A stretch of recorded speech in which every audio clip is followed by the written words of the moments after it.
Good evening, everyone. It is now 6 p.m. and the June 1st City Council meeting will come to order. This evening's invocation is presented by Councilmember Jody Shirley.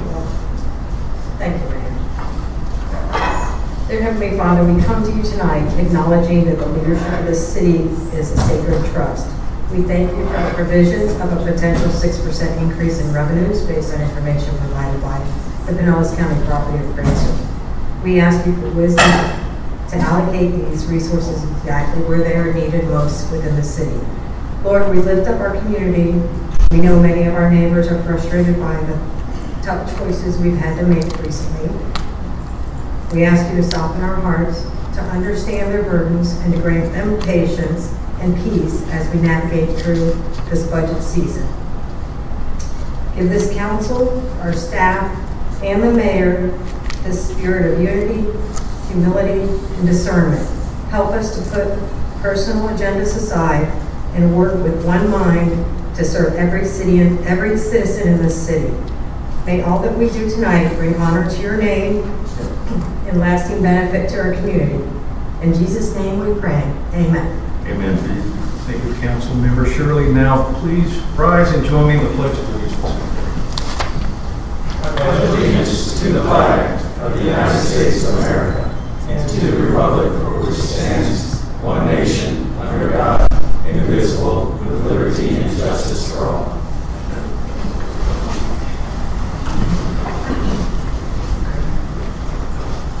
Kathy, would you please call the roll? Councilmember Bankard, Present. Councilmember Harper, Present. Councilmember Shirley, Here. Vice Mayor Roberts, Here. Mayor Gaddis, Here. City Manager Reifler, Here. City Attorney Trask. All right, thank you, Kathy. Our first order of business is approval of the agenda. I see that we had an update to the agenda. I would like to just enter in that is what the actual agenda is now. That would be the minutes in section 12. Is that correct? All right. Yes. Do I have a motion to approve the agenda? So moved. Motion is made by Councilmember Shirley. Do I have a second? One question. I'd like to move these minutes, make a motion to move these minutes so they can be discussed because we cannot discuss the consent agenda. A motion is made to table this till later in the meeting. Do I have a second? Sorry, the motion dies. Do I have a second on the approval of the agenda? Second. All right. All in favor? Aye. Any opposed? Nay. All right, the agenda is approved. Next, we have presentations from the Pinellas County Sheriff's Office, beginning with the monthly law enforcement report. Welcome, sir. Good evening. I'm Corporal Jurgen, Pinellas County Sheriff's Office. The following is the monthly analysis of crime, arrests, and deadly activity within Mother Beach for April 2026. There were 4 arrests reported, all the traffic-related minus 1 DUI. It's for coding. Deputies conducted 565, responded to 565 events. Most common is direct patrols, ordinance violations. There were a total of 181 traffic citations or warnings issued. And we continue to perform our Gulf Guard e-bike direct patrols. Thank you very much, Corporal. Do we have any comments or questions for the Pinellas County Sheriff's Department? I just have one question. You talked about citations / warnings. Yeah, so You break that down between what is actually a written ticket versus what is just a don't do it again? our deputies have discretion to kind of give either or. I'm just saying in the breakdown of your numbers, do you number out what are these numbers are tickets actually versus the chart or? Yes, I actually go over it. It looks like 53% of 57% were warnings. There were boat warnings as well in the area, which looks like 20%. Traffic warnings or traffic citations were 16%, and then there were parking. It just says parking, so I don't know if there's going to be a parking citation. No, thank you. That just helps give you a perspective of how they approach it. Any other questions or comments, council? All right, thank you, Corporal, for being here. Thank you.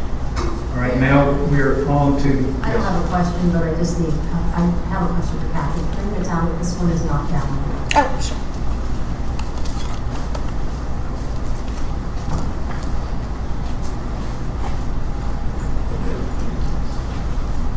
and while that's going on, can everyone hear, or is it too quiet? Let's just see what's- Good. All right.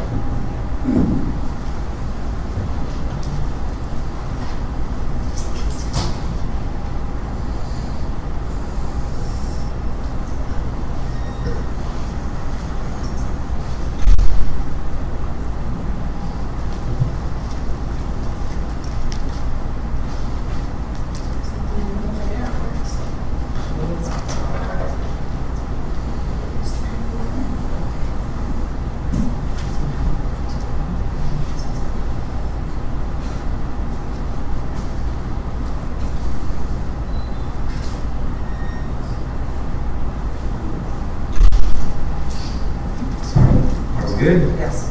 All right. Now we're on to the monthly code enforcement report. Deputy Trump. Good evening, Mayor and Council. Appreciate you having me here. We are getting into our busier months now, obviously getting into summertime and some of our holidays and everything else. So with that, we've been relatively busy this month. It has been nothing major, thank goodness. So, but we are starting to see, a lot of those little calls as far as, lawns getting tall, things like that need to be addressed, which we are going through the city and addressing those as they come and as I also see them myself. We are also trying to keep up with the ever-growing amount of construction that is going on in the city. As you all know, there are several houses that are under construction. So we're trying to watch the construction sites there, do permit checks, and permits have been pretty compliant.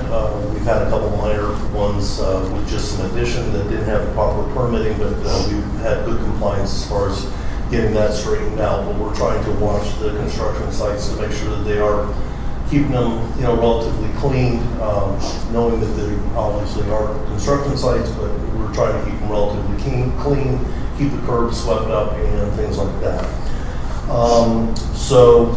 This last month we did have on some of our a little bit older cases, we did have 4 hearings on some of the cases that we've been dealing with, everything as far as a very green pool that's been going on for months. We've had that. We had a lot that was well overgrown with pepper tree. We have been able to take care of that one.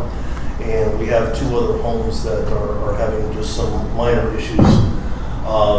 We are slowly getting the compliance with that and starting to get permits. So everything is being taken care of as far as the hearings, and they went very well. I had 45 new cases this last month, 38 follow-ups that I concluded, and I closed 40 cases. We currently have 20 cases that are open with various activities. And that was even with me taking a week off. So, any questions? Council. Officer Trump, on the works outside of construction hours, is that typically just like overage of the crews working longer during the day, or is it typically? No, sir. I actually came in on the last holiday, and I went through the whole city, and those were violations where they were actually working on the holidays. Most of them do not understand. They don't know that there is an ordinance. So it's not like they go out and write a citation for it, but we definitely will clear the sites and try and give the neighbors a little bit of peace and not have any construction going on in their holiday. Okay, thank you. The number just stands out above all the other types, so I was just curious as to Yes. why that stood out. Thank you.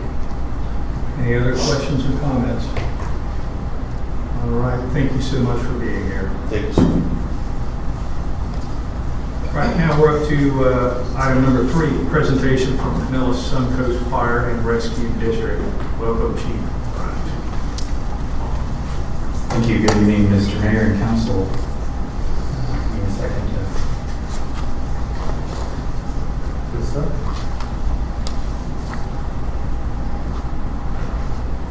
All right. So thanks again. This is our monthly report. There's something called Fire Academy 101, Fire Ops 101 that happens every year, and next year I want to make sure that you get an invite. But so citizens or public employees or council members, in this case, the gentleman in the blue shirt is our commissioner, Commissioner Bowling, one of our fire commissioners who actually had to put on all the gear and fight fire. They had a lot of fun with it, and so I think it's a great interaction. You don't have to do all that if you don't want. You can sit and watch, but it's a great day to go and sort of see what the day in the life of a firefighter is all about. So that happened this month, and it happens every year around this time. There was also Mental Health Awareness Day. The person who balances our boats is also a yoga instructor, and so she helps you guys with some balancing poses. But for mental health awareness this month, doing yoga in the department.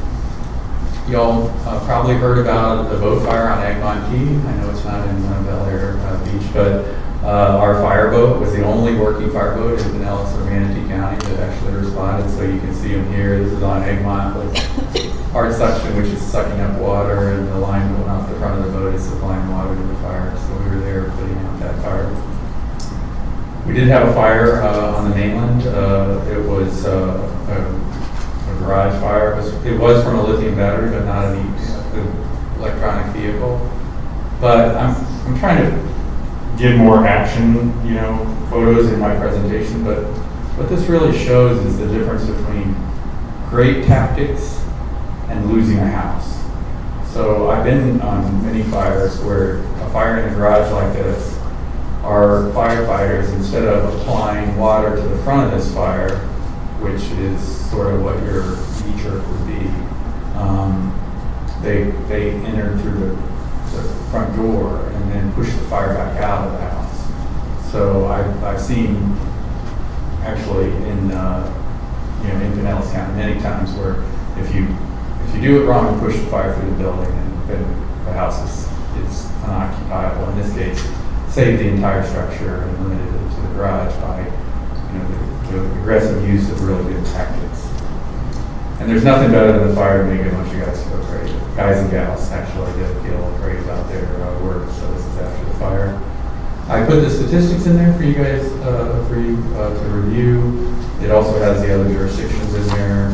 It's fire calls, EMS calls, and then total calls by month. I put this in there to show just Bel Air Beach, and I wanted to, this is total calls, so it does sort of show, like Officer Crump said, a regional or annualized trend, a seasonal trend. We're busier now than we were in let's say December. 77% of our calls up here today are EMS calls, paramedic calls, and 23% are fire-related calls. We respond out of the district. Actually, in this month, we responded a little bit more into the district than out of the district. Typically, we get about half and half. That's the Bel Air Beach again. These are the calls by type in Bel Air Beach. So the fire, we had a boat fire, which I have a picture of our fireboat again. It's always amazing to me that we have a boat that actually starts and a pump that actually starts, and everything works real, together. And this was again a great action sort of photo. But this shows the calls by type. If you had any specific questions, what I do is I scan them for you, and I saw 2 calls of interest. There was a golf cart accident. Did anybody see or hear about that? We sent 6 people, 6 patients, 4 to Bayfront, 1 to All Children's, 2 trauma alerts, 1 to Bayfront, 1 to All Children's. So it was a pretty bad accident. And then it was this boat fire was the other incident.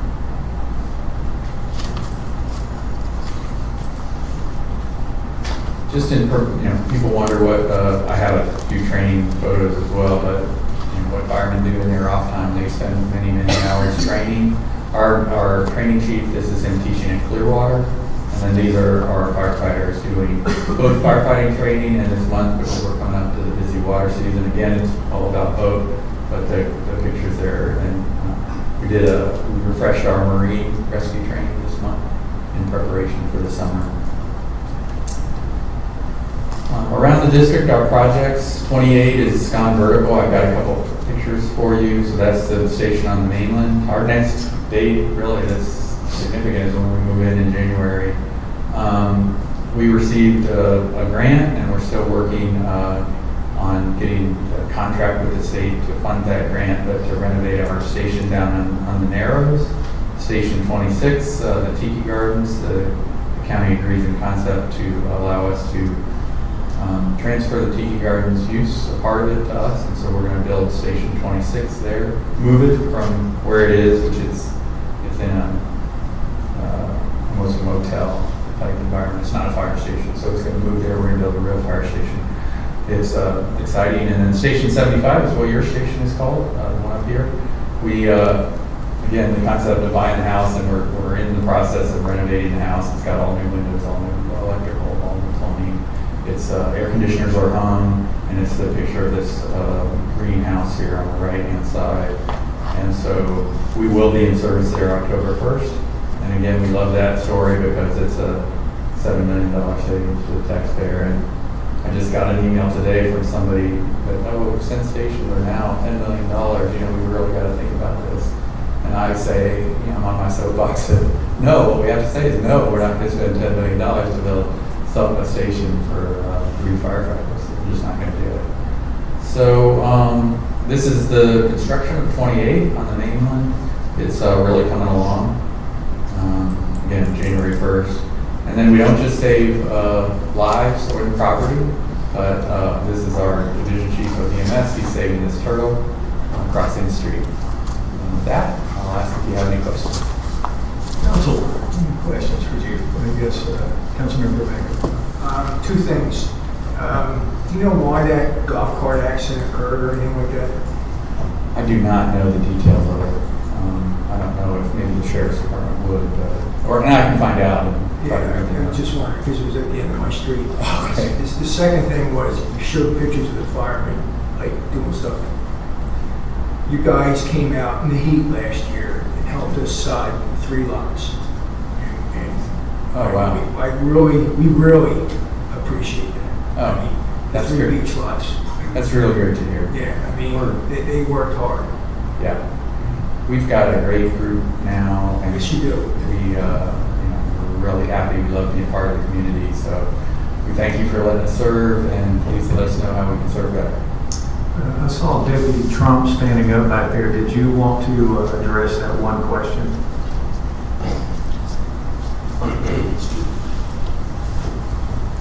So the golf cart accident, I know we're aware of it, I wasn't there, but basically it was a single car or single vehicle accident where there were 6 people on the golf cart, including children, I believe, also, but the driver, I guess, swerved for something and overcorrected and literally just flipped the golf cart over. It wasn't involved in another vehicle or another vehicle did it or anything. They just literally swerved for something, overcorrected, and flipped the golf cart over. Thank you. Any other questions or comments? for Yeah, I'd like to make a comment if I can. I was on site for the boat fire. Pleasantly surprised to see a boat in the water fighting fire. Thank you. A lot of questions, where's the boat kept? I assume Indian Rocks Beach somewhere, but it's a great addition, and you guys did a wonderful job. Heartbreaking seeing the boat burn. The gentleman had just lost his wife, and then the boat, burned to the water line. So it was really a tough situation. And he's owned it as long as I've lived here for 26 years, so I'm sure he's had it much longer than that, and it was pretty devastating. I'm a boater, lived on a boat. Yeah. It breaks my heart too. We're based, the fireboat itself is based on the public docks in the Narrows. And it's really amazing. It's sort of by our station. When the call comes in, the boat automatically goes into the water while the firefighters are going from the station to the boat.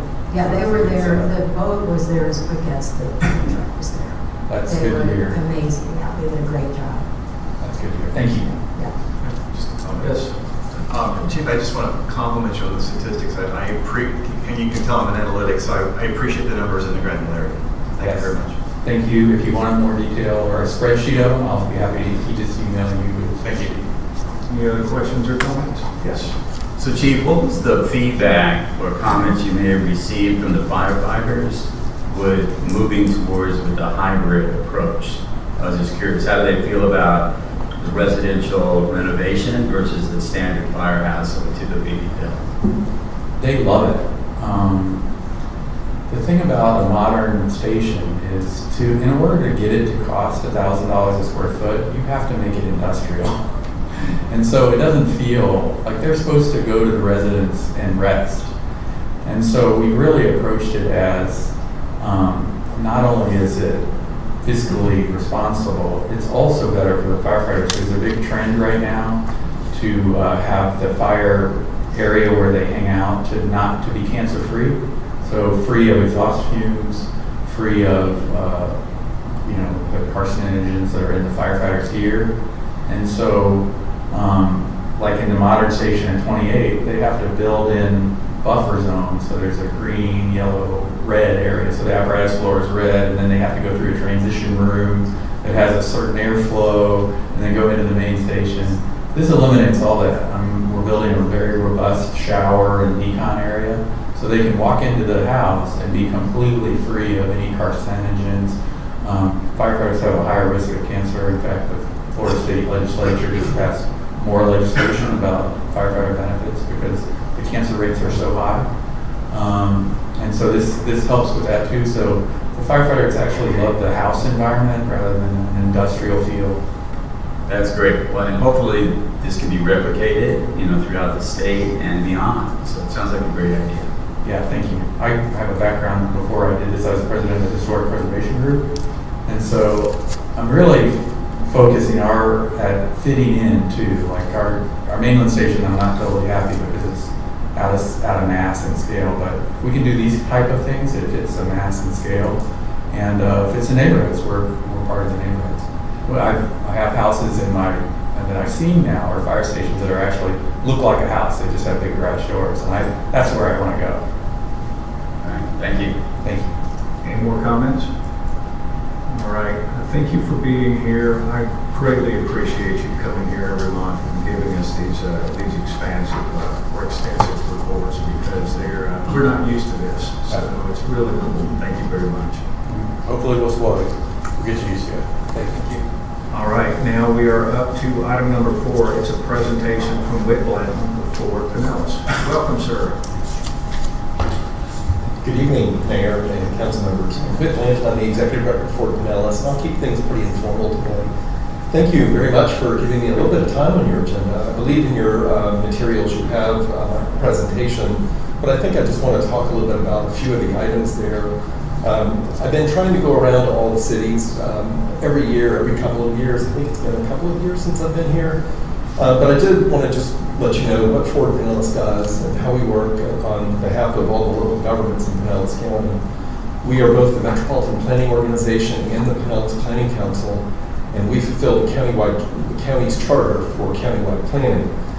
And we are unique among the state agencies, the Metropolitan Planning Organizations around the state of Florida, in that we have a planning council and a transportation planning agency that's under one governing board with one staff.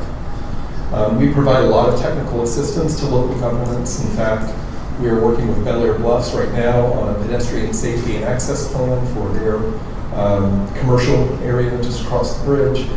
And we are going to be working with Indian Rocks Beach on revising their 1981 land development code. So little things like that are part of the technical assistance we provide.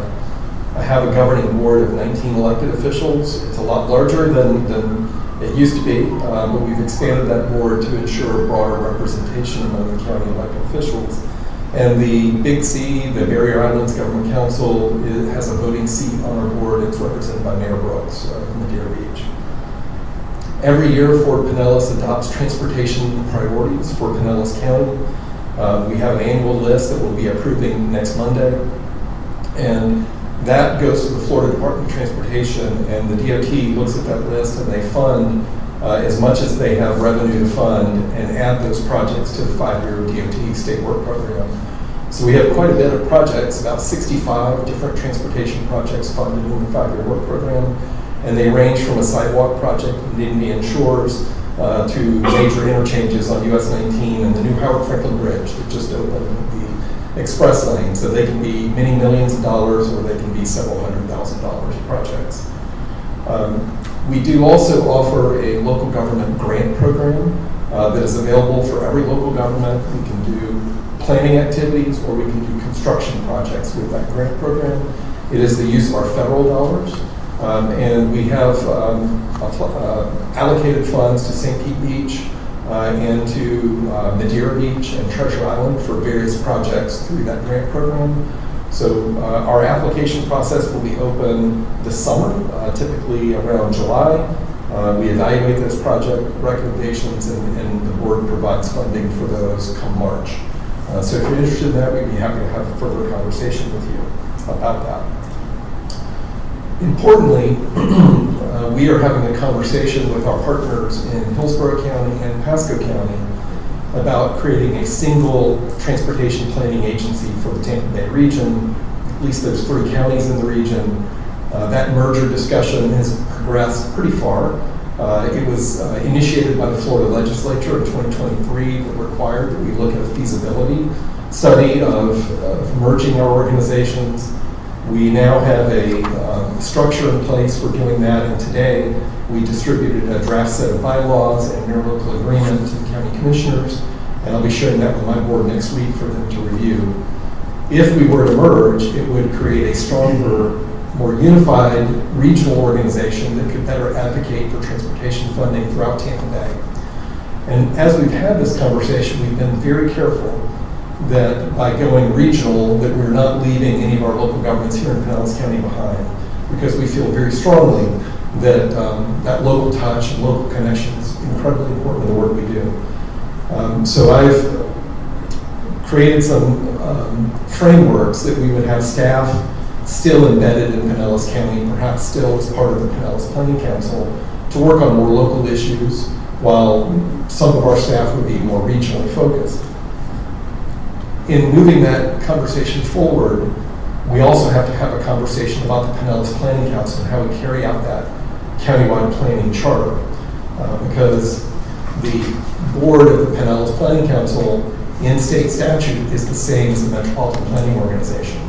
And I don't think we want Pasco and Hillsborough County commissioners voting on land use decisions here in Pinellas County. So we are opening up the special act that created the Pinellas Planning Council for potential revision, and we have convened a subcommittee of our board to review that and develop those recommendations. It took almost 5 years to merge the Pinellas Planning Council and the MPO back in 2010, and that finally took effect in 2015, and I was hired as the executive director. So we know it's a bit of a process. What that special act does, though, is it allows us to have a unified set of countywide plans and countywide rules so that it's consistent from local government to local government about how they go through the process of amending the countywide plan. And you can change your future land use in a local government, but it has to be consistent with the countywide plan. So that subcommittee will be developing those recommendations this fall, and we will be seeking a legislative sponsor to help us advance that potentially in the next legislative session. And that all ties into the merger of the MPO, because we expect that to go forward no later than July 1st of 2028, assuming that the 3 county commissions and the city of Tampa, which have vested authority, vote in favor of it. And I'm seeing some good progress along those lines. One of the things that we have done, in addition to putting those bylaws and our local agreement together, is we've compared our different organizations. We've looked at how we do things similarly, how we do things differently. The next step would be, what kind of a staff structure do we need in place, and where would that staff work? Again, it's going to be a regionally focused organization, so we don't yet know what that location would be. We also have developed a plan for having 25 elected officials serve on that board, or 23 elected officials, and then 1 representative of the Port, Tampa Bay, and 1 representative of the Tampa International Airport. They currently serve on the Hillsborough Metropolitan Planning Organization, but they're regional organizations and serve the entire region. Of those 23 elected official seats, Pinellas would have 8. We still need to work out exactly how that would be allocated, but we're looking at 2 county commissioners, 2 St. Pete city council members, and then one for each of the cities over 50,000 population, that would be Largo, Pinellas Park, and Clearwater. And then we would have one seat reserved for smaller cities below 50,000, potentially appointed by the Pinellas Planning Council. Those details need to be finalized, so they're not set in stone yet. But I did want to give you that update and also let you know that a project that we're working on that may affect Bel Air Beach is we have been working with the city of Clearwater to develop a traffic study for traffic flow from the Sand Key Bridge through the roundabout area on Clearwater Beach. And those recommendations are making their way now to the Clearwater City Council. Probably by July, they will have a workshop on those recommendations. And we are looking at potentially replacing the roundabout on Clearwater Beach with a different signal structure, because the roundabout has been pretty effective for 20, 25 years since it was first implemented, but it's clearly not able to handle the capacity or the traffic demand that's moving through that area. And so traffic, as you know, backs up over the Sand Key Bridge. It also backs up over the Memorial Causeway Bridge because it's just handling too many cars moving through that intersection. We're working with the city to tie it into a parking garage that they're looking to build by the Clearwater Beach Marina. I know we've been here with the county to talk about traffic flow around this bridge as it interfaces with Gulf Boulevard, and I know the county's made some additional modifications to the striping and the timing plans for that intersection. As we develop this proposal for the city of Clearwater, we would be happy to work with you to revisit those timing plans and any other adjustments to help move traffic through this area, because I know that's been a significant issue for the town and will probably continue to be in the future. But we are ready to be of any assistance, and I look forward to assisting you and serving and answering any questions that I may. But thank you again for the time to be here today. All right, thank you. Do you have time to hang around for questions? Yes, I sure do. Council, any questions or comments for Mr. Blanton? I have a comment. I'm pleased to hear you're looking at Clearwater Beach. I wish they would put a moratorium on construction up there for a while. But I don't believe it's just vehicle traffic that's the problem. They need walkovers. They need to get pedestrians off the street. It's the crosswalks. You're backing up traffic just as much as the roundabout. It's a combination of all that, Yeah. Absolutely, for sure. So hopefully y'all will include that in your. It's part of the plan, so I've seen a draft of the plan, and the plan does reallocate some of the space on the roadways for that. There is a pedestrian crossover that's planned as part of the strategy as well. That's great, thank you. Any other comments? No? All right. Mr. Blanton, I appreciate you being here tonight. Thank you for the information. Thanks again, anytime. Great information, thank you. All right, we are up to the city attorney report. Mr. Trask, you have the floor.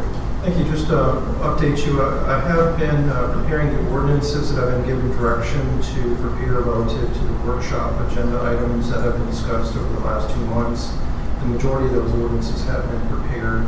I'll be providing them to Kyle within the next week or so for his comments, and then hopefully we'll get on a workshop for discussion. All right. Any questions or comments for Tom? Thank you. Thank you. All right. Now we are on to the city manager report. Mr. Reefer, you're up. Thank you, Mayor. So, start off with 1001 Cedar, the Public Works House. We are working through the permitting for the electric panel to be relocated from the house structure to the detached garage. We expect that to take probably about 4 to 6 weeks, and then we're also working on the demolition permit to follow up behind it. And we just want to ensure that when the building is demolished and cleared out, we can follow up immediately with the proposed fencing around the lot to at least give some kind of screening for what is on the lot used by the employees.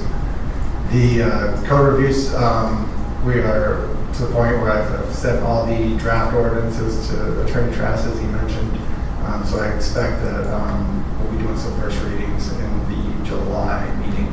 And we have some readings that we're doing tonight for some of the more time-sensitive ordinance revisions. We were slated to do the report on the 22nd Street Bridge, which was last Tuesday, the 26th. We did not have an in-person quorum, so we had to postpone that meeting.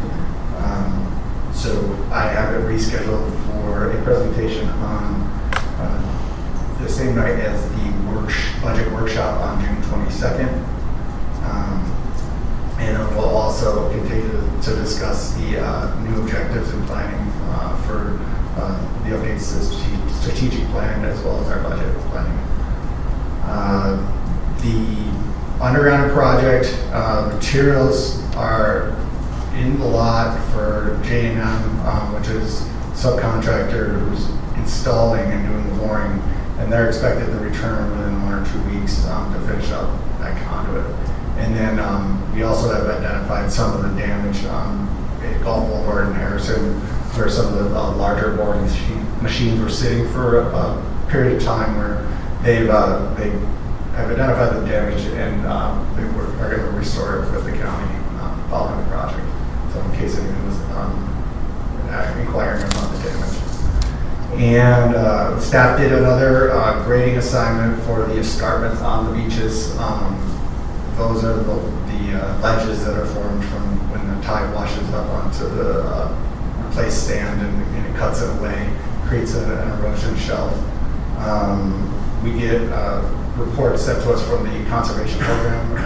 We help grade out these escarpments to help the turtles do their nesting. So we completed another knockdown of those on the 28th, and I think it's going to be about a monthly routine as we get through turtle season, so expect some more. And Pinellas County, as Whit mentioned, they're doing another traffic study, looking at Gulf Boulevard. We've been talking about possibly reducing the speed. I did a follow-up with the traffic division today to learn when they expect to have those numbers ready and give that presentation. But I thought it was important that we looked at the speed along with some of the other dangerous pedestrian crossings and just try to improve pedestrian safety along Gulf Boulevard. And that is all I have for. All right, questions or comments for City Manager Riefler? Yes. There's been, I got an email from a resident about reducing the speed limit on Boulevard, 30 miles an hour. How do we proceed with that, since it's within that code to do that, or is that to do that? So right now I have the county gathering the traffic data information, and they're going to present their findings to the council for consideration and go over the factors that weigh into reducing the speed of this. How long do you think that's going to take? Because I believe the council can reduce that speed just by a vote. I believe it's one vote. I did write down Washburn in traffic today, asking for a time to I did not get it done. I'm hoping July or August. All right, thank you. Other questions or comments? Good question.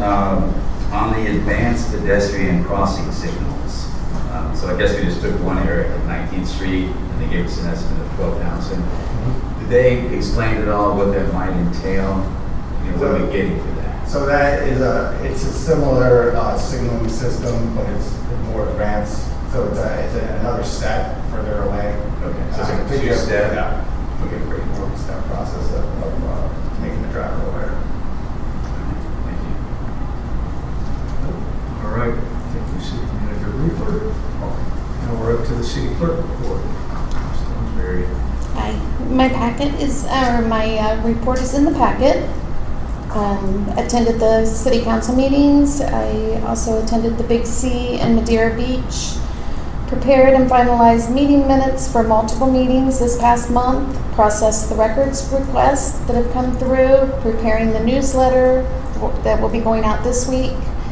And also working on the candidate qualifying binders that's going to be for next week, June 15th through the 19th. We'll be qualifying, or I guess not next week, 2 weeks. And we do have 3 council seats and a mayor seat that is going to be up for the election. And that will be November 3rd. right, thank you very much. Any questions or comments for the city clerk? No? All right, thank you, Kathy. All right, now we're up to citizen comments. We'll open the floor for citizen comments.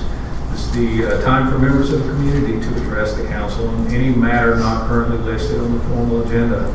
Guidelines for speakers. Please approach the podium, state your name, and provide your address for the record. We ask that you limit your remarks to 3 minutes and direct all comments to the council as a whole. If another resident wishes to yield their time to you, I will allow a one-time extension for a total of 6 minutes. Council, please keep your comments until the end of the meeting for council comments. And would anyone like to speak? Yes, Mr. Joe Manzo, please come up. And who is yielding their time? Deborah Moore. Good evening, Mayor and Council. Joseph Manzo, former mayor, Bel Air Beach. As you know, I'm an attorney. I represent right now one person that's going to change. We had to redo the retainer agreement because of what Bel Air Shore did last week. And what did they do last week? They did what we expected they were going to do. They submitted an application to the Department of Environmental Protection to vacate the erosion control line, which I'll call the ECL, which has been in place since 1997.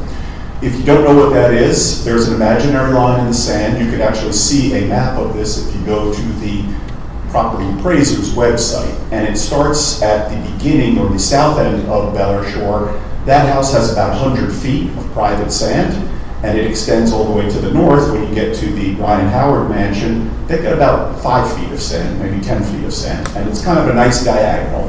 That's been in place. When that was set in place, it was set in place by the governor based upon the existing mean high water mark, and that was there for the purpose of beach renourishment. They never did a beach renourishment as far as we can tell. And based upon that, they believe that they can now make an application to vacate that. I respectfully disagree. And I spent a good part of today confirming my legal findings. We will be challenging this, definitely. So there's other reasons why this should be challenged besides just legal, but I will be challenging the legal on behalf of my clients. I have been working with Mayor Dave. He and I have spoken. I'm not going to say what he and I discussed. I will say that we've agreed that he's working in one area and I'm working in another area. So we're not duplicating it and we're supportive of each other. He can go into more detail if he wants regarding what he's actually doing. And I appreciate what he is doing. I will be filing a opposition when I find out what the DEP wants. Already I'm beginning to start to get bad vibes. We had a good relationship. We told them that we were going to be opposing it, and I said, what's the deadline? And I've heard crickets. You can stall me, you can play games, you all know me, I don't go away, I don't get deterred. We will be putting in an opposition. And I'll give them about a day to get back to me. By Wednesday, I'll be calling the governor's office. Governor's the chairman of that committee, and I will be working my way down from the governor. I will get an answer, and we will get our response in. With that, I encourage the response we've had so far. Frank Bankert wrote an incredibly detailed and excellent opposition letter. If you haven't seen it, you should. We posted it. I don't think we did the greatest job of the formatting out on the Facebook site, but it really is excellent and explains some of the reasons why, I call them socioeconomic reasons why the ECL shouldn't be removed. This is going to be a disaster if it gets removed.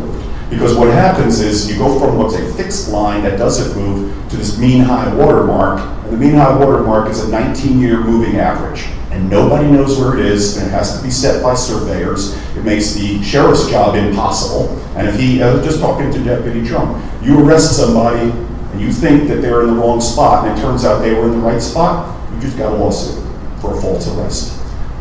This is what's going on up in Walton County. I just saw a video today where Mr. Backstreet Boy actually gets in the face of this guy and sticks his phone in this guy's face.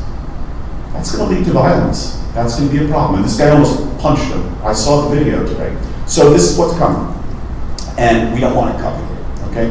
Bel Air Shores actually went on the record and said, we don't want those trucks, those renourishment trucks, riding over our sand. That was the catalyst for all of this. Well, that sounds great because they don't take sand. The problem is, how do you get to Indian Rocks? How do you get to Reddington? How do you get up to Clearwater? It's like putting a wall in the middle of the project, so it doesn't help anyone.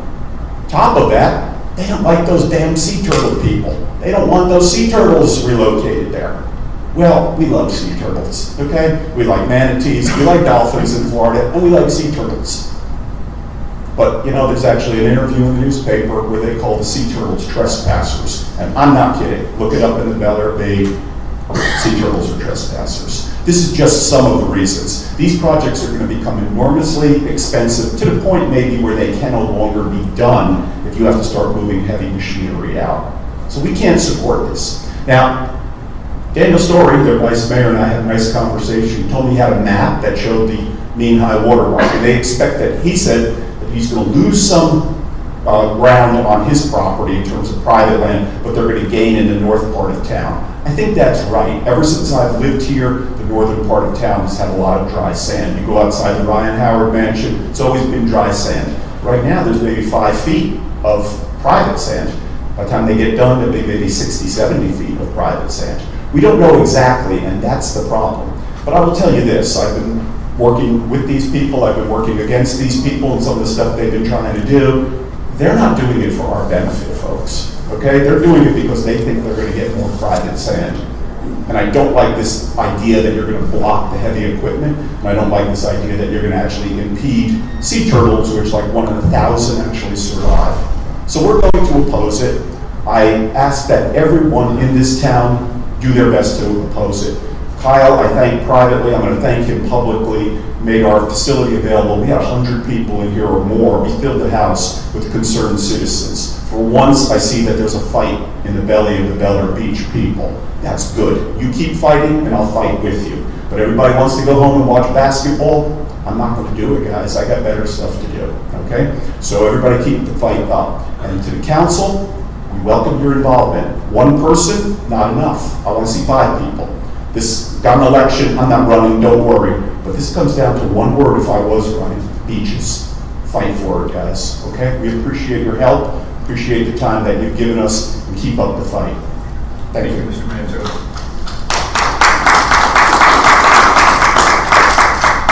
Do we have other citizens that would like to speak? Yes, sir, please come right up. Yeah, good evening, everybody. Martin Leventon, 109 4th Street here in Bel Air Beach. Mr. Art Muller has agreed to yield 3 minutes to me, so I'll try and keep it short. Wasn't going to talk about this, but just to follow up with Joe, okay, if the ECL is moved seaward, not only are there going to be issues with the vehicles going back and forth, we have special needs and handicapped people that live here, okay? At Sand Key, they lend out beach wheelchairs. We have ladies and gentlemen with infants and snuggle sacks. If you've got to go out into that water in January when it's cold, and now you've got to walk through the water to avoid a trespass, God forbid somebody takes a tumble, either a special needs person or an infant or whatever, just so that they can have their own damn boundary line. They're mean-spirited, you know it, I know it, they know it. I had an opportunity briefly to talk to DEP Administrator Mr. Guy Weeks. He was the guy, pardon the play on words, that we initially approached about this. And we had some conversations, maybe about a month ago. And he actually said to me, Martin, he said, you know, we will entertain a citizen's petition. You're citizens, but you're also elected officials, and we desperately need your support. We need to send a message over there and to the state that this entire council is with us. So accordingly, our Bel Air Beach Shoreline Alliance has a little petition here. I can tell you as a non-practicing Florida attorney that you're not signing your life away here. I really don't think you need counsel to take a look at this, although he's more than welcome to. That's why I have the 6 minutes. I'm going to hand this up to Ms. Thornberry, and if if you lady and gentlemen take a look at it quickly, it really would be great, short of a resolution, if you all could sign that. And maybe put a little council person on there. We'll put it together with the packet that we're going to put together with Joe and myself and get it up to DEP. We really need you folks to be with us and not against us. And again, I want to thank Councilman Frank Bankert, Joe, Debbie Ball, Yoli, Rodero. Joe Manzo has probably volunteered tens of thousands of dollars of legal hours to look into all of these issues. Trust me, okay? We're constantly on the phone going back and forth talking about some legal theories and whatnot. I'm not going to elaborate on them, but honest to goodness, we're spending a hell of a lot of time on this. And there's probably hundreds of more hours that we're going to have to put into this if we're going to win this thing. So again, please take 2 minutes of your time, take a look at the petition, and I would ask you to sign it. And if you want to return it to me now, that would be absolutely wonderful to show your support. Otherwise, whenever you can. Anybody else here tonight? I have some extra petitions. Thank you, sir. I appreciate it. Anybody else? You don't expect any help. Well, we need public support. I mean, I know you. pardon my language, but what the heck Point of order. does it matter if you sign this right now? I'm trying to save you folks some time so you don't have to go through an elaborate resolution, but time is of the essence. We need to get our packet back up to DEP. So again, I'm going to ask you, would you folks kindly sign it and make it available to us right now? Can we speak after the meeting? I would like this on the record, Councilwoman. I'm happy to sit down with you after the meeting. There's nothing to sit down. This is not a complicated. I'm sorry, point of order. We're not having a back and forth All right, discussion. I apologize. I do appreciate what's going on, but this is not the correct time for it. All right, well, I'm going to do what I've done for 45 years when I've been in court. Let the record reflect that the Bel Air Beach City Council is absolutely positively refusing to sign a simple petition saying that they are opposed to removal of the erosion control line. Again, you don't want to sign, that's fine. You are on the record right now. Could you take Frank Bankert out of that? I signed. Excuse me. You're excused. All right, thank you, sir. Ms. Thornberry, whenever it's convenient, if you could give me Councilman Bangert's petition. The rest of you, all I can say is God help you when they push you into the water when you take a walk on that beach. I'm sure that there will be plenty to say during council comments. All right, would anyone else like to speak? All right, citizen comments are now closed. All right, now we're to number 9, city manager follow-up. Mr. Reefer, anything you'd like to add? I don't have anything to add, thank you. All right, now we're up to the consent agenda, items 10 through 12. This is for approval of the April 27th, 2026 City Council work session minutes, the May 4th, 2026 City Council meeting minutes, and the May 14th, 2026 City Council work session minutes. Do I have a motion to approve? So moved. Motion is made by Councilmember Shirley. Do I have a second? Second. Second by Vice Mayor Roberts. All in favor? Aye. Any opposed? No. All right, consent agenda passes. All right, now we are on to the regular agenda, item number 13. This is for consideration of ordinance 2026-10. This is the first reading. Tom, would you please read the ordinance and give us a brief summary of its purpose? Thank you, Mayor. This is ordinance 2026-10, an ordinance of the City of Bel Air Beach, Florida, amending section 94-209 Heights of Division 3, Residential Low, RL, District 2 of Article 4 Districts of Chapter 94 Zoning of the Land Development Code of the City of Bel Air Beach Code of Ordinances by allowing for variances to elevation requirements if determined necessary by the floodplain manager or his or her designee, to meet compliance with floodplain management regulations and/or the Florida Building Code, providing for codification, severability, and for an effective date. That was the first reading of ordinance 2026-10 by title only.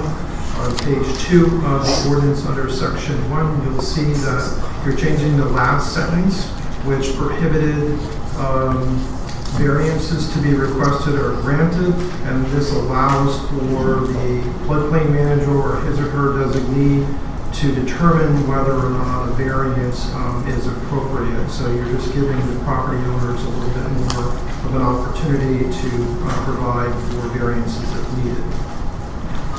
Thank you, Tom. Before we go to council, would any citizen like to comment on this ordinance? All right, citizen comments are now closed. Council, I need a motion to approve ordinance 2026-10. So moved. Is that you? All right. Second. Do we have a second? Second. All right. You're up. The premise that a height requirement for the properties is definitely a requirement that is needed within the community as a whole. But we run into conflict on this particular ordinance of a floodplain requirement of a particular minimum height and a maximum height of a particular property variation. So the conversation that has really been had has been that the floodplain manager should have the wherewithal and the ability to nominate a property or a situation for a variance hearing. It is not an approval of a variance, it is simply the ability to apply for a variance. So with that ability and flexibility, I think it's in the benefit of the homeowners. Thank you, Mr. Harper. Do we have other comments from the council? No? All right, in that case, Kathy, would you please call the roll? Councilmember Bankert? Yes. Councilmember Harper? Yes. Councilmember Shirley? Aye. Vice Mayor Roberts? Aye. Mayor Gaddis? Aye. So ordinance 2026-10 passes unanimously. Now we are on to, this will be read again next month. Now we're on to item number 14. This is consideration of resolution 2026-04. City Attorney Trask, would you please read the resolution? Yes, Mayor. This is Resolution 2026-04, a resolution of the City Council of the City of Bel Air Beach, Florida, calling for a general election to be held on November 3rd, 2026, for the purpose of electing a mayor for a full term of office, a city council member for a full term of office, and 2 council members for the remaining tenure of 2 recently vacated council member positions. To establish the qualifying date and process for persons seeking elective office for the 2026 municipal election, authorizing the city manager to enter into an agreement with the supervisor of elections establishing a polling place for the November 2026 election, authorizing the Pinellas County Supervisor of Elections to verify candidate addition cards and facilitate the election process, repealing Resolution 2026-01 and providing an effective date. That was reading of Resolution 2026-04 by title only. The only changes made from your previous resolution, 2026-01, which you had adopted recently, is that we're addressing the need to fill the position that was recently vacated. So you're adding an additional person to the election cycle. So I'd be happy to answer any questions if you have any, but that's the only change from the previous resolution that you had adopted. All right, thank you, Tom. Would any citizen like to comment on this resolution? All right, citizen comments are now closed. Council, I need a motion to approve resolution 2026-04. So moved. Get that by Vice Mayor Roberts and seconded by Councilmember Shirley. Vice Mayor, you have the floor. Yes, thank you, Mayor. This is just a simple addition, as Attorney Trask just told us. So I think it's everything that we need to do for the upcoming election in November, and we should get this done now. Any other comments? Yeah, I have. I'm still wondering what happened to the election in 2025. Okay? Let me read you the ballot questions of 2024.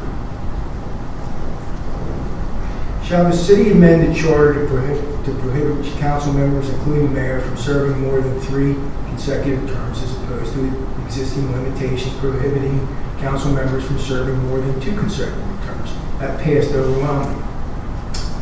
Then we go down to Charter Amendment 3. increasing terms of office from 3 years to 4 years.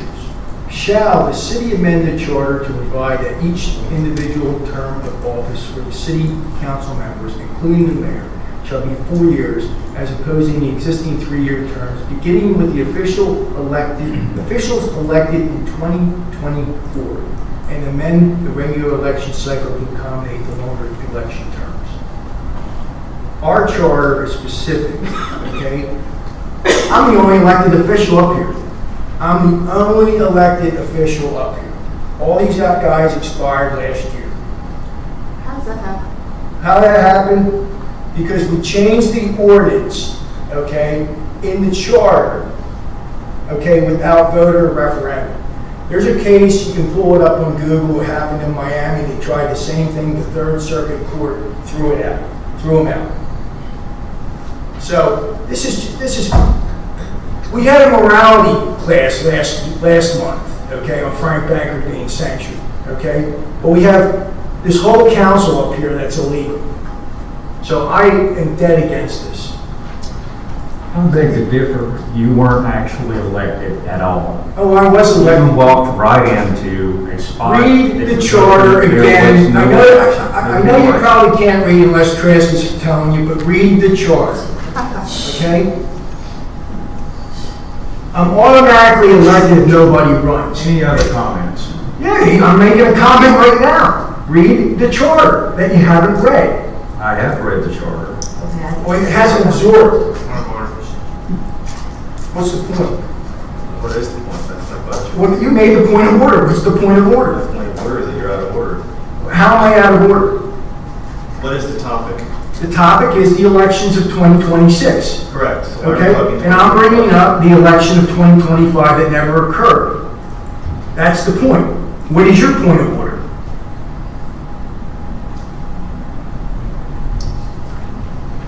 What is this? Are you throwing pizza in the air? This is. You get up and you talk, and then you have no documentation of anything other than. I just read you what the voters voted. You off a bunch of words. Go ahead. Yeah, put it in play. I am putting it in play, and you can't accept the reality of it. Both of you to stop right now. Let's just get through this vote. Why? Kathy, would you please call the roll? Councilmember Bankert? No. Councilmember Harper? Yes. Councilmember Shirley? Aye. Vice Mayor Roberts? Aye. Mayor Gaddis? Aye. Resolution 2026-04 passes 4-1. It's a disgrace. That's what that is. Mayor and your laptop. Disgrace. All right.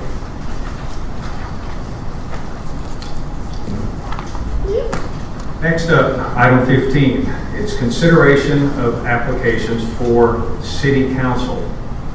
We have Marv Beam and we have Kent Goff. Since we have 2 open positions with equal terms and 2 candidates that have applied, we will give each candidate the opportunity to introduce himself. Then we will go to citizen comments concerning that candidate. For each candidate, I will call for a motion to vote. Procedure for each will be motion, debate, and roll call vote. That way we don't have to have ballots. This is Marv here. Hello, Mr. Beam. Would you like to come up and introduce yourself to the council?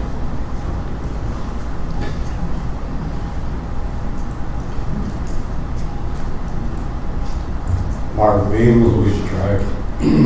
I got involved with the council in 2003 on the code enforcement board. The following year, I ran for election, got on the city council from 04 to 06, waited a year, I got on the variance committee until 2015, ran for council again, and that was a 3-year stint, and then waited a year, was on the variance committee again until I had some surgery a number of years ago, so I had to resign. But the opportunity came up, and I'd like to fill in for whatever time it is on either one of those 2 openings. Just to give you a little more history.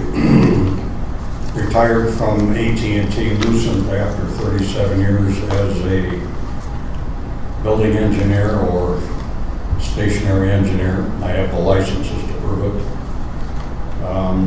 Other than that, 8 years in the military and lived here since 2001, December. Any questions? Council?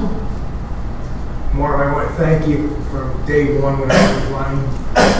You've been a great teacher. You've informed me so much about this city that I didn't know. I want to thank you for all your help. Thank you.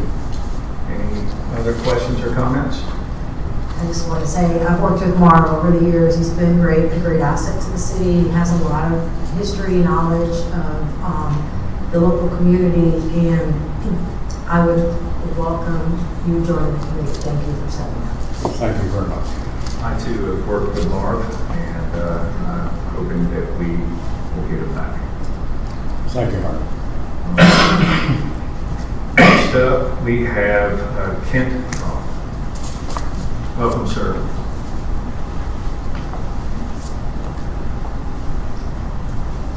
Kent Goff. I live at 105th Street. I've lived in Bel Air Beach for 10 years. I built my house here. Last time I was in front of the City Council, I applied for a variance. That'd be 12 years ago. I've not served on City Council, so this would be a first for me. I'm a licensed architect. I'm a licensed contractor. I'm a licensed home inspector, all in the state of Florida. I'm the president of Fieldstone Architecture and Engineering, or an architecture and engineering firm that focuses our energy on large production home builders. There would be no issues. We don't do any custom homes or any work with any single family residents. So I don't see any conflicts of interest here with the business that I do. My son was born here, and I proposed to my wife on this beach 14 years ago. So this is my home. I love an opportunity to serve, and I'd like to work with each and every one. Thank you very much. Any questions or comments? Mr. Goff? Quick question. Yes. Hi, Kent, and thanks for applying. So I noticed you graduated from USF in '91, and then you also got a degree, your Master's of Architecture. So two quick questions. So what was your incentive to get into architecture after you had the other degree? And what type of work did you do between them? Yeah, so the first degree was a degree in international studies. I wanted to go into international law. My stepfather's a lawyer. And the closer it got to law school, the more I wanted to be an architect. So I went back to school, became what I really wanted to do. Great. All right, thank you. All right, any other questions or comments? Just a quick comment, if I can. Your resume is very impressive. Thank you. Great to see someone else in the construction business. It's really helpful. I think from a council position, you've been on the other side quite a bit, so you have a good idea of what it's like dealing with councils and community organizations. And I do appreciate you stepping forward and helping us, because we've had some open seats for quite some time. And it's nice to see someone from the community step up and be interested in what we're really doing and get involved. So thank you. I appreciate it, thank you. And it got to the point where my son, he just turned 10, so he can kind of manage on his own. So I got a little bit of flexibility. Thank you. All right, any other questions? No? All right, thank you very much. Appreciate it. All right, now what we'll do is we'll go to the citizens for comments on either of these candidates. Would anyone like to speak? All right, citizen comments are now closed. I want to comment. Oh, please come up.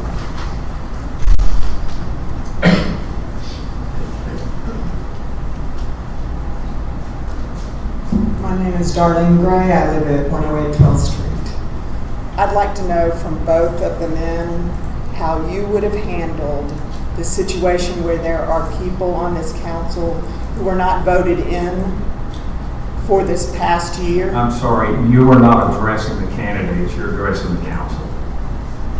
Oh, I thought you said, do we have any questions to the candidate? On behalf of the candidates, you can comment. Okay, well, for I'm our not, audience. are you going to answer for them? No. Then I know the answer. Thank you.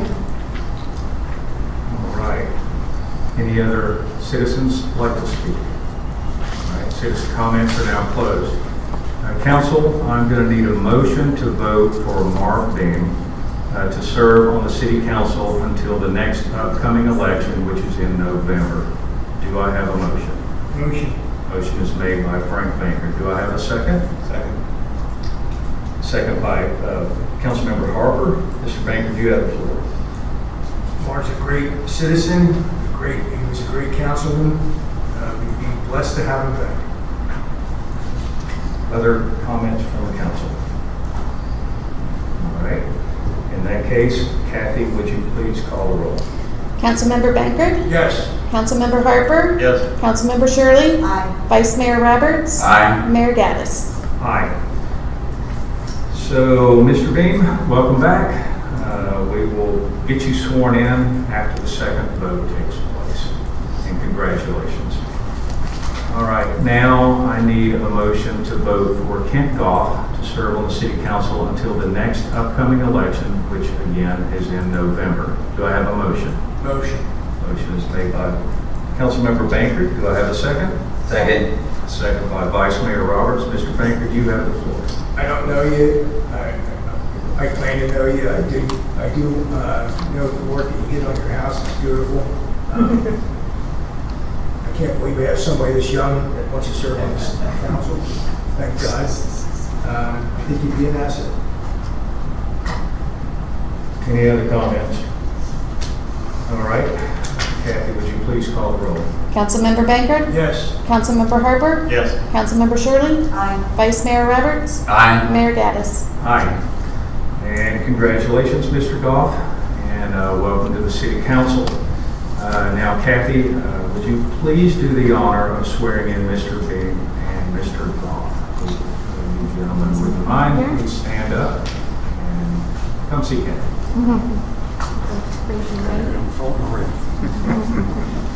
your right hand and repeat after me. I do solemnly swear that I will support, honor, protect, and defend That I will support, honor, protect, and defend the Constitution and the government of the United States the Constitution and the government of the United States and of the state of Florida, and the state of Florida, that I am duly qualified to hold office that I am duly qualified to hold office under the Constitution of the state of Florida under the Constitution of the state of Florida and under the charter of the city of Bel Air Beach, and under the charter of the city of Bel Air Beach, and that I will well and faithfully perform and that I will well and faithfully perform the duties of council member the duties of council member upon which I am now about to enter, on which I am now about to enter. so help me God. So help me God.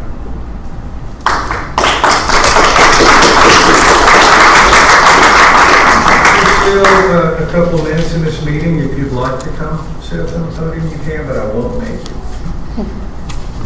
All right.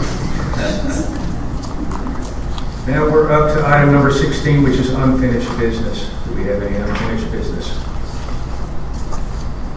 All right, now we're on to item 17. Council comments. Let's start with Councilmember Baker. Thank you, Mr. Mayor. On the consent agenda item, May 4th council meeting, I asked my fellow council members for a motion to move this matter to an agenda item so it could be discussed and debated. That motion failed like many of my motions, so I will now put on the record why I wanted this to be a separate item. First, the item I wanted to reference in May council meeting was item number 12, resolution censure of myself. A motion was made, but no second was made for a timely matter. The chair ruled the motion died. About 40 seconds later, after the chair moved to the next agenda item, a second was made. Our charter directs our meetings to follow Robert's Rules of Order.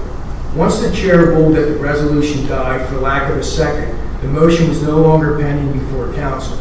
A second offer after the matter had been declared dead and was not timely and could not, by itself, revive the resolution To properly consider the resolution again, it would have needed to be brought back before council through the appropriate parliamentary procedure rather than by accepting a late second after the item had been disposed of. Our charter also, in section 2.045, general powers and duties of the mayor and city council. A, mayor. The mayor shall be the presiding officer of the city council and shall conduct all meetings using Robert's Rules of Order as a guideline or any ordinance pertaining to the conduct of council meetings. The presiding officer shall vote on matters of regular members of council, but shall not move or second a motion unless the presiding officer passes the gavel to the most senior council member, who will temporarily chair the meeting. Simply, the chair violated the charter by moving the resolution which he authored and ruled dead. I bring this attention to the citizens and the council because the motion made to proceed with the resolution was noted in context of morality. This council watched in real time the charter being violated and Robert's rules being violated. The bottom line, either council, the unelected council, swore to an oath which they either never read, one being the charter, or the council has no morality. Marv, Ken, you're not included. That's all. All right. Up next is Councilmember Harper.